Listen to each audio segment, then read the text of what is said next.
সরকার কেন, সরকারের বাবাও এই ঈদগাহ মাঠ পরিবর্তন করার ক্ষমতা রাখে না। এটা খালি মনে করেন না যে আজকে ক্ষমতার পরিবর্তন হয়েছে দেখে বলতেছি।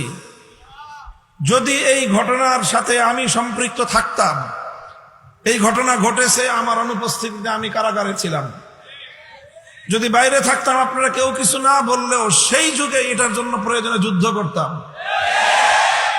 ঈদগাহ মাঠকে পরিবর্তন করে দিবে, বাংলাদেশটা কি এতটাই ইসলামের জন্য লাওয়ারিশ হয়ে গেল? একটা ঈদগাহ মাঠ প্রতিষ্ঠিত হওয়ার পর সেই মাঠকে আবার ঈদগাহের নাম পরিবর্তন করে দিবে, এই দিন দেখার আগে এদেশের সকল মুসলমান মাটির নিচে চলে যাওয়া ভালো। মুহতারাম হাজিরিন, কথা এগুলো পরিষ্কার। এই মাটির যারা পূর্বসূরি, আমাদের সেই নামগুলোর স্মৃতি ধরে রাখা প্রয়োজন। মুফতি দ্বীন মুহাম্মদ রহমতুল্লাহ আলাইহির নাম এই প্রজন্ম জানে না। হাফিজ জি হুজুর রহমতুল্লাহ আলাইহির নাম কিছুটা জানে। শামসুল হক ফরিদপুরি সদর সাহেব হুজুর রহমতুল্লাহ আলাইহির সাথে ওই এলাকার মানুষের এখন আর খুব বেশি পরিচয় নাই। এরপরে আরো বিশাল এক কাফেলা, নুরানি কাফেলা, যারা এই এলাকার প্রতিটি এলাকায় এলাকায় প্রতিটি ইঞ্চি ইঞ্চিতে যাদের পদচারণা হয়েছে, যাদের পদধূলি পড়েছে এই এলাকায় কোনো কিছু করবার আগে মনে রাখবেন যে এই এলাকায় বাংলাদেশের ইতিহাসে যেই পরিমাণ আল্লাহওয়ালা বুজুর্গদের সম্মিলন হয়েছে, একত্রিত হয়েছেন, অবস্থান করেছেন, বসবাস করেছেন, চলাফেরা করেছেন, বাংলাদেশের অন্য কোন এতটুকু এলাকার মধ্যে এতজন আল্লাহওয়ালা বুজুর্গ একত্রিত হন নাই। আমরা দেখেছি সেই দৃশ্য। সকালবেলা ফজর হলে একদিক দিয়ে বের হয়ে আসতেন মুফতি আব্দুল মুঈজ সাহেব হুজুর রহমতুল্লাহ আলাইহি, যিনি বাইতুল মুকাররমের খতিব ছিলেন। ওবায়দুল হক সাহেব রহমতুল্লাহ আলাইহির আগে উনি হাঁটতেন একদিকে, মুহাদ্দিসে কবির হযরত মাওলানা হেদায়েতুল্লাহ সাহেব রহমতুল্লাহ আলাইহি হাঁটতেন আরেক দিক দিয়ে। ওই দিক দিয়ে খতিব ওবায়দুল হক সাহেব রহমতুল্লাহ আলাইহি বের হইতেন আজিমপুর থেকে। ওদিক দিয়ে কিল্লার মোড় থেকে হাফিজ জি হুজুর রহমতুল্লাহ আলাইহি কখনো ওই চিপা রাস্তা দিয়ে লালবাগে আসতেন, কখনো এই কিল্লার মোড় থেকে এদিক দিয়ে ঘুরে গোরে শহীদ মাজার হয়ে, চান্তরা মসজিদ হয়ে, ছাতিয়ালা মসজিদ হয়ে এখান দিয়ে লালবাগে যেতেন। এই সব দৃশ্য আমাদের চোখে দেখা। মুফতি দ্বীন মুহাম্মদ সাহেব রহমতুল্লাহ আলাইহি এলাকার প্রবীণ লোকেরা তারা ওনাকে চিনে থাকবেন, নাম শুনে থাকবেন। এরকম বাঘা আলেমের জন্মভূমি হলো এই পুরাতন ঢাকা, এই বৃহত্তর লালবাগ। সেই সময়ে পাকিস্তান আমলে, আইয়ুব খানের আমলে একবার আকাশের রমজানের ঈদের চাঁদ দেখা নিয়ে বিতর্ক হয়ে গেল। লালবাগ মাদ্রাসা থেকে শামসুল হক ফরিদপুরি রহমতুল্লাহ আলাইহি, মুফতি দ্বীন মুহাম্মদ রহমতুল্লাহ আলাইহি ফতোয়া দিলেন আকাশে চাঁদ দেখা গেছে, ঈদ হবে। সরকার ঘোষণা করলো চাঁদ দেখা যায় নাই, ঈদ হবে না। তো হুজুররা ঈদ পড়লেন।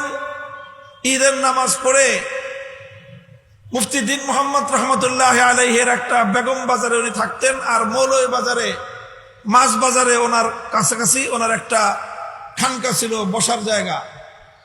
উনি ওখানে বসে বসে পান চাবাচ্ছেন, পান খেতেছিলেন। হুজুর পান খেতেন, আমরা দেখি নাই, শুনেছি। তো লালবাগের কেউ একজন গিয়ে হুজুরকে জিজ্ঞাসা করছে, হুজুর কে আজ ঈদ হ্যায়?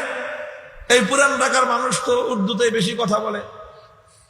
কে আজ ঈদ হ্যায়? কারণ কথা তো দুই রকম, সরকার কয় একটা, হুজুররা কয় আর একটা, এখন কোনটা ধর্ম? হুজুরকে যে জিজ্ঞাসা করছে সরাসরি, क्या आज ঈদ হ্যায়? তো মুফতি দ্বীন মুহাম্মদ রহমতুল্লাহ আলাইহি তখন পান চাবাইতেছিলেন। তিনি বললেন, মুফতি দ্বীন মুহাম্মদ পান চাবা রাহা হ্যায়, यही দলিল হ্যায় कि आज ঈদ হ্যায়। আকাশের চাঁদ এখন লাগবে না বেটা তোর, মুফতি দ্বীন মুহাম্মদের মুখের দিকে তাকায় দেখ যে দিনের বেলায় পান চাবাইতেছে, তোর জন্য ঈদ হওয়ার জন্য এর চেয়ে বড় দলিলের প্রয়োজন নাই। এটা আমাদের কথা পরিষ্কার।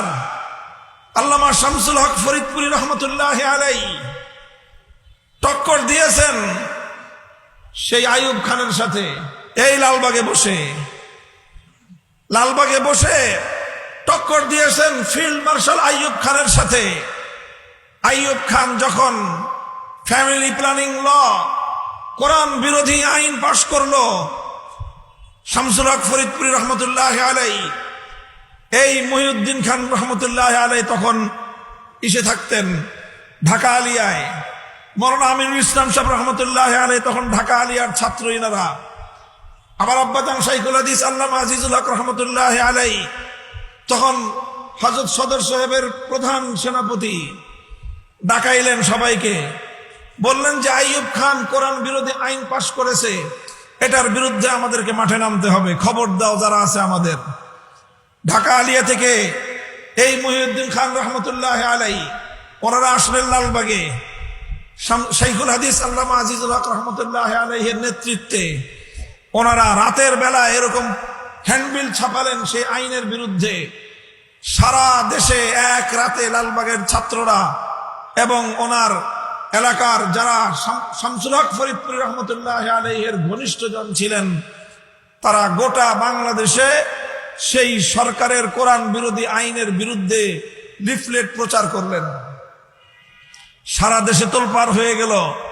তখন মার্শাল ল চলতেছে, সামরিক শাসন তখন জারি। তো আইয়ুব খান বাংলাদেশে এসেছিল।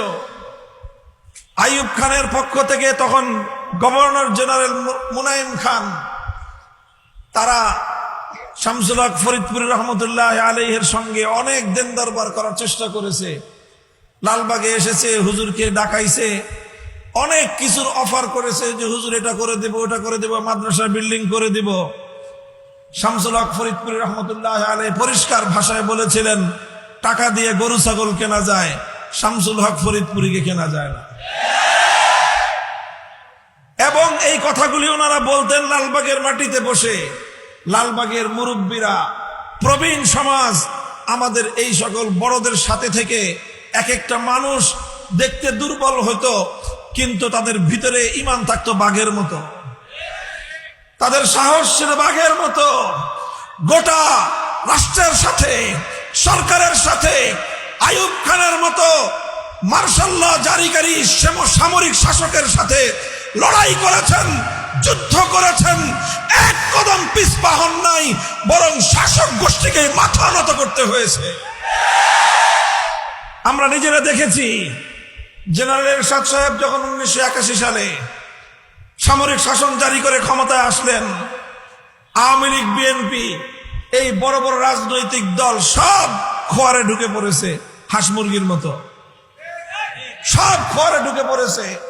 সামরিক শাসনের মোকাবেলা করার সাহস কারো ছিল না। হাফিজ হুজুর রহমতুল্লাহ আলাইহি, নবুতিপর বৃদ্ধ মানুষ তখন, তিনি বললেন, আমি ঘোষণা করেছি বাইতুল মুকাররম সমাবেশ হবে, আমি যাব এবং সমাবেশ করব। সেই মার্শাল ল ভঙ্গ করে হাফিজ হুজুর রহমতুল্লাহ আলাইহি লালবাগের কিল্লার মোড় থেকে রওনা হয়ে তিনি বাইতুল মুকাররম পৌঁছেছেন এবং জেনারেল এরশাদ সাহেবের সামরিক শাসনের প্রতি বৃদ্ধাঙ্গুলি জারি করে নিজের কথার মর্যাদা তিনি রক্ষা করেছেন।